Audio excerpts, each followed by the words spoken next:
जाहे विधि राखे राम, ताहे विधि दो। जैसे राम ने रखा है सतत वैसे रहो और अपने पथ में आगे बढ़ते चलो। सतत राम का ध्यान, सतत राम का स्मरण और अपने पथ में आगे बढ़ते चलो। पिछले चरणों में आपने समझा था कि हमारे शरीर में 7 स्तर होते हैं। प्रथम मूलाधार चक्र होता है, उसके बाद स्वादिष्ठान होता है, उसके बाद मणिपुर होता है, उसके बाद अनहद चक्र होता है, यहाँ विशुद्धि चक्र होता है, ये आज्ञा चक्र होता है और ये सहस्त्रार चक्र। भगवान को पाने के लिए तुमने कई जन्मों से लगातार प्रयास किया है, परंतु हर जन्म में तुम्हारे प्रयास अपूर्ण और विफल रहे, इसलिए तुमको मनुष्य जन्म मिला है। ये मनुष्य का जन्म भोग योनि से थोड़ा ऊपर है। अब तुम कहोगे भोग योनि तो इस सृष्टि की हर योनि ही भोग योनि है, चाहे वो जंगली जानवर हो, चाहे पशु पक्षी हो, उनका कोई भी कार्य नहीं होता है। उन्होंने भोजन की व्यवस्था करी, भोजन ग्रहण किया, अगले दिन फिर वही प्रक्रम चालू हो जाता है। तो ये भोग योनि में जो डूबे हुए हैं, इसमें सबसे ज्यादा पशु पक्षी डूबे हुए हैं, उसके बाद जंगली जानवर डूबे हुए रहते हैं और थोड़ा कम स्तर पर मनुष्य डूबा हुआ रहता है। परंतु भोग योनि से ग्रसित मनुष्य भी है, क्योंकि उसके जीवन का मूल उद्देश्य भोजन को पाना, भोजन पकाना, भोजन ग्रहण करना, केवल भोग की वस्तुएं ग्रहण करने के लिए होता है। जब ये भोग ग्रहण आप करोगे तो भोग योनि से आप ग्रसित हो जाओगे, और जब काम वासना में डूबोगे तब भी आप भोग में रहोगे, क्योंकि तुम्हारी आंखें सतत देखना कुछ और चाहती हैं और कर्म तुम कुछ और करते हो। मंदिर में भी जब तुम प्रवेश करते हो तो तुम्हारे अंदर वैराग्य बहुत कम होता है। कभी देखोगे कितने विशाल महल है, कितनी बड़ी ये है, परंतु तुम्हारा ध्यान ज्यादातर भोग की वस्तुओं में ज्यादातर रहता है। भगवान पर तुम्हारा ध्यान एकाग्रचित कभी नहीं हो पाता। जब भी तुम आते हो, यहां बैठते हो, तो तुम्हारा सतत ध्यान भगवान की तरफ ही होना चाहिए, क्योंकि तुम्हारी आंखें अग्नि का स्वरूप है, और ये आंखें जो अग्नि का स्वरूप होती हैं, वो धीरे धीरे जीवन जितना बढ़ते जाता है वो कमजोर होते जाती है, और ये आंख जितनी कमजोर होते जाएगी उसका केवल और केवल एक कारण है कि ये आंखें भोग और विषय वस्तुओं में डूबी हुई है। यदि इन आंखों से तुम लगातार राम का ध्यान करोगे, स्मरण करोगे, तो इन आंखों की ऊर्जा और इन आंखों की अग्नि बहुत तीव्र होते जाएगी। यदि इनसे भगवान का ध्यान, भगवान का स्मरण यदि कम होगा और भोग और विषय की वस्तु में तुम ज्यादा रहोगे, तो फिर तुम्हारे जीवन में केवल भोग और विषय की वस्तुएं ही तक तुम सीमित रह जाओगे। संसाधन पाने के लिए तुम प्रयत्न करोगे, उच्च पद में तुम जाने के लिए प्रयत्न करोगे, परंतु मुक्ति का तुम्हारा प्रयास विफल होगा। इस जीवन में तुम आए हो तो किस लिए आए हो? तुम यहां तुम्हारे जीवन का एक और एकमात्र उद्देश्य मुक्ति और भगवान की प्राप्ति ही होना चाहिए।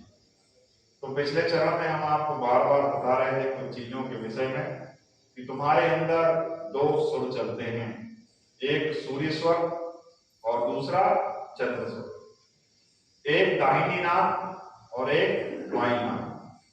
इन नाकों से यदि तुम गौर से उंगली रख करके यदि तुम देखोगे तो दाहिनी नाक से गर्म हवा निकलेगी और बाईं नाक से अपेक्षाकृत ठंडी हवा निकलेगी।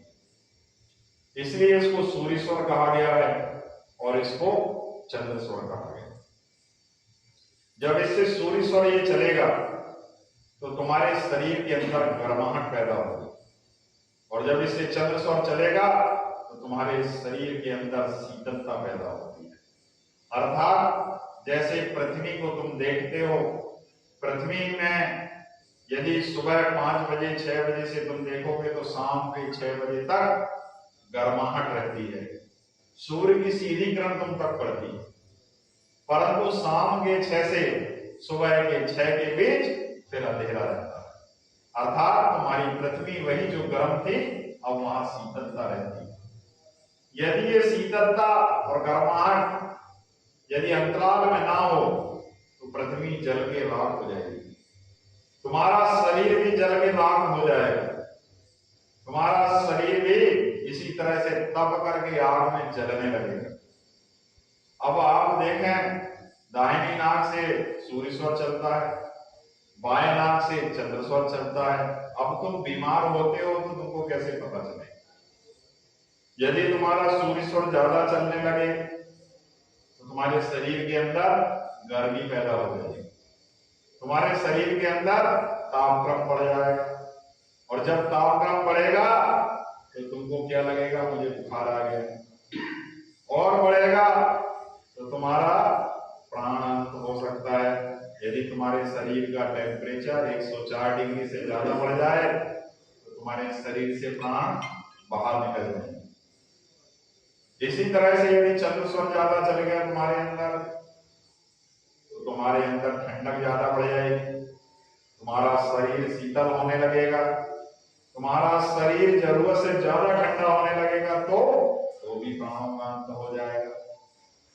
यदि तुम्हारा तापक्रम 98.4 डिग्री से कम हो तो चंद्र स्वर ज्यादा चलता है, और ज्यादा हो तो सूर्य स्वर ज्यादा चलता है। अब तुम समझो अपने आप, तुम बीमार कब पड़ते, तुम रोगग्रस्त कब होते? तुम्हारे शरीर का तापक्रम जब भी ज्यादा होगा या कम होगा तभी तुम बीमार कहलाओगे। बीमारी में होता क्या है? तापक्रम बढ़ता है या कम होता है। यदि तापक्रम बढ़ा और ज्यादा नहीं बढ़ा तो क्या होगा? बुखार कहलाएगा। और थोड़ा बढ़ गया तो पित्त बढ़ेंगे, पित्त बढ़ेगा तो क्या होगा? तुम मानसिक रोगी हो जाओगे, तुमको क्रोध बहुत आने लगेगा। जिनका सूर्य स्वर ज्यादा चलता है उनको क्रोध बहुत आता है, और जब क्रोधी तुम ज्यादा हो जाओगे और तुम्हारी सीमा रेखा के पार तुमको दुख प्राप्ति होगी तो तुमको और क्रोध आएगा तो तुम मानसिक रोगी हो जाओगे। यदि सूर्य स्वर ज्यादा चल जाए तो तुम मानसिक रोगी हो गए, और चंद्र चला गया ज्यादा तो तुमको अस्थमा हो जाएगा, खांसी हो जाएगी, दमा हो जाएगा। अभी जो बीच में वायरस जितना चल रहा था तुम्हारा चंद्र स्वर ज्यादा चलने लगा था तो बहुत खांसी, अस्थमा, दमा, सांस लेने में परेशानी हो जाएगी। तुम खुद के शरीर के मालिक खुद हो, और ये स्वर को बदलना तुम्हारे को आना चाहिए। अब तुम कहोगे कि हिमालय में कितने योगी तपस्वी तप करते हैं, उनको क्या ठंडी नहीं लगती? बिना कपड़े के रहते हैं, वहां नहीं लगती उनको। उसका कारण है, यदि तुम्हारे अंदर बहुत शीतलता आ रही है तो तुम अपने अंदर गर्मी पैदा कर लो। भगवान ने तुमको इतनी बड़ी दिव्य शक्तियां दी हैं, परंतु तुमको उसका आभास बिल्कुल नहीं। यदि तुम बैठ जाओ, यदि तुम सो जाओ, और यदि तुम सोकर के सूर्य स्वर अपने अंदर विकसित कर लो, ज्यादा चला लो, तो तुम्हारे अंदर इतनी गर्मी पैदा होगी कि जिस बर्फ में तुम लेटे हो वो बर्फ पिघल जाएगा, लेकिन तुम्हारी गर्माहट और बढ़ती जाएगी। इसी तरह जहां बहुत जिस प्रदेश में यदि ठंड है, तुमने अपना यदि सूर्य स्वर ज्यादा चला लिया तो तुम्हारे अंदर इतनी गर्मी रहेगी तुमको किसी कपड़े और उसके कोट की जरूरत नहीं। इसी तरह से जहां गर्मी है, जैसे राजस्थान, जहां का टेम्परेचर यदि बहुत ज्यादा है तो तुम अपने अंदर चंद्र स्वर चला। यदि चंद्र चल गया तुमको गर्मी नहीं लगेगी, उस भयंकर गर्मी में भी तुमको ठंड का एहसास हो जाएगा।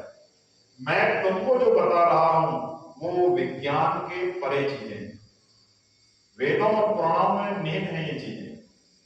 अब तुम बताओ, सूर्य स्वर और चंद्र स्वर जब ये दो स्वर तुम्हारे अंदर चलते हैं, और ये दो स्वर जब तुम साध लोगे तो तुम्हारे अंदर सुषुम्ना नाड़ी जागृत हो जाती है। एक नाड़ी सूर्य को इंगला नाड़ी कहा गया है और चंद्र नाड़ी को पिंगला नाड़ी कहा गया है, और दोनों के मध्य जो नाड़ी चलती है उसको सुषुम्ना नाड़ी कहा। यदि वो जागृत होकर के आगे बढ़ गई तो तुम्हारे अंदर अपने आप सारे तापक्रम नियंत्रित होने लगेंगे, तुम्हारी इच्छा के अनुसार सारे सुर चलने लगेंगे, तुम्हारी इच्छा के अनुसार तुम्हारे शरीर का तापक्रम घटने या बढ़ने लगेगा। अब तुम कहोगे, हमसे सवाल करोगे कि जब तुम को यदि अपना प्राणों का अंत करना है तो तुम क्या करोगे?